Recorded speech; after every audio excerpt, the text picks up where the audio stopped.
Today we're going to talk about the Federal Reserve Explained. Now yesterday I was talking about this video here and about this comment. And this gentleman here said, yep, fractional banking will show its ugly head soon. Not just fiat, it is much worse. It is debt-based fiat. Cyprus is a good example of what happens without a bailout. People have yet to realize their money in their bank accounts have already been loaned out. So in our previous video, and I'll put the card up in the top right hand corner, but in that previous video I discussed what fractional reserve banking was. At least I gave it my best shot. Go ahead and click on that card now if you haven't watched that video. It's in the top right hand corner.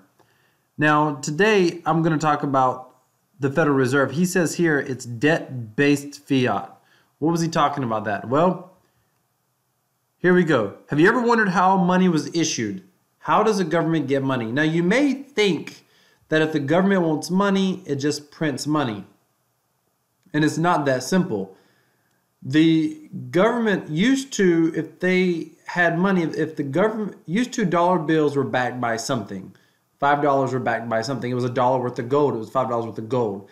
At that point in time, and I'll explain this diagram in a moment, but at that back then, the U.S. government, for example, used to be the world's largest creditor nation, meaning we loaned a lot of money and people paid money back to us with interest.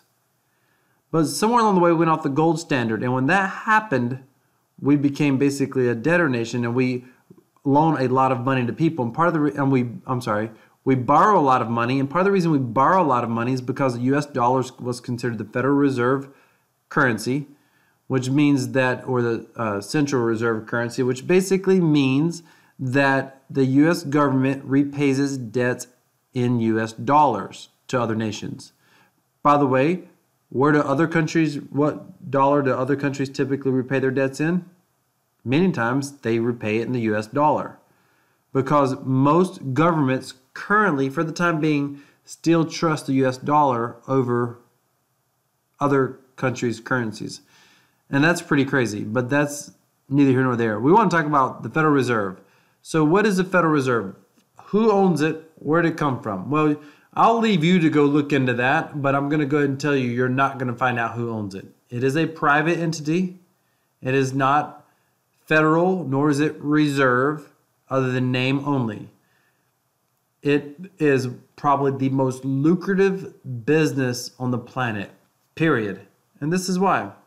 And if you want to understand why this is the way that it is, you can go look at the video, the documentary, which discusses all of this in great detail in about 45 minutes. And that's the documentary Money as Debt. Money as Debt. I'll put a card in the top right-hand corner. Go ahead and click on that and watch that video if you haven't already. And this is going to make a lot of sense, and you're going to understand where this comes from and why is it this way. That's not even proper English. All right, so here we go. I'm going to attempt to tackle this for you. So basically, the way the U.S. government, if they need more money, and they always need more money, what they do is they issue a bond. Let me do this. That's not going to be easy to see. Here we go. Maybe this is easier. They send a bond. They literally write a bond or send a bond to the Federal Reserve, an IOU. And let's just say it's for $1 million.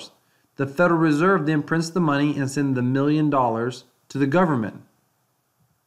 The government then pays back the money plus interest to the Federal Reserve. So where did the Federal Reserve get the money? They didn't. Do you see how ridiculous that is?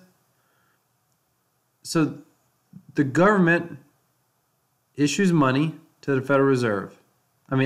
Issues a bond to the Federal Reserve, an IOU. The Federal Reserve gives them money.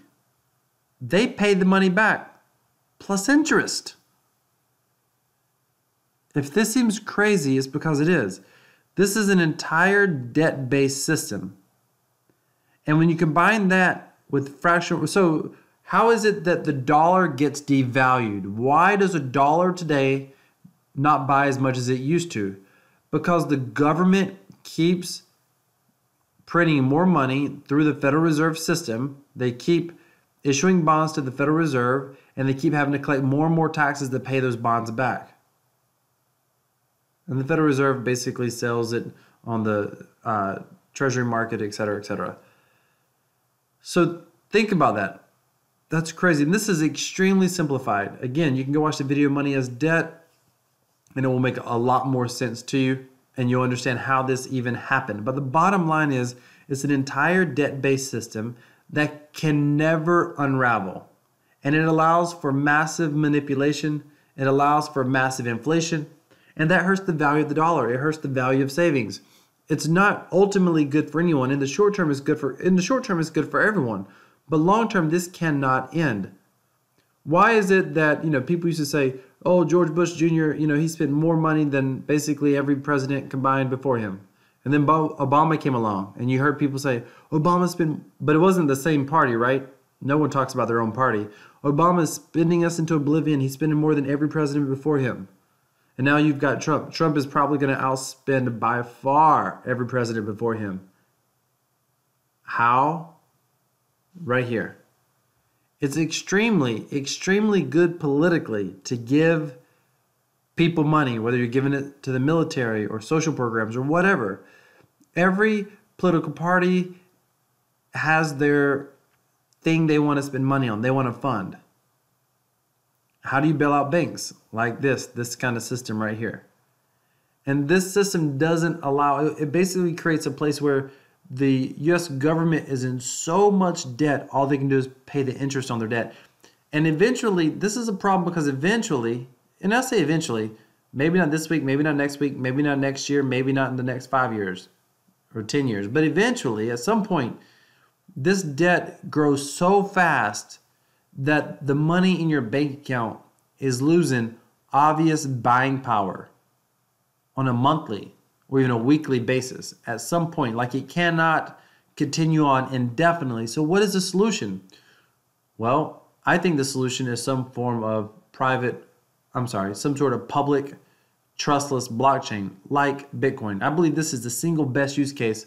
This and fractional reserve lending would both be ended with something like Bitcoin.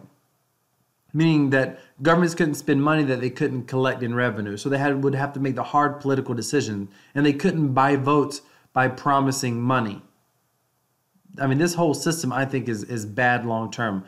Did you understand how the Federal Reserve worked and how they issued money? Did you understand this process? If you did, if you already understood this completely, please put a comment down below. And if you didn't, please let me know that as well. I'm just curious how many people in the crypto space are even aware of how this works. And I know this is a very simple and very rudimentary. Again, go watch the video, Money as Debt. It explains all of this and it makes it very simple to understand. Thank you so much for watching this video. Have an awesome day. Have a great week.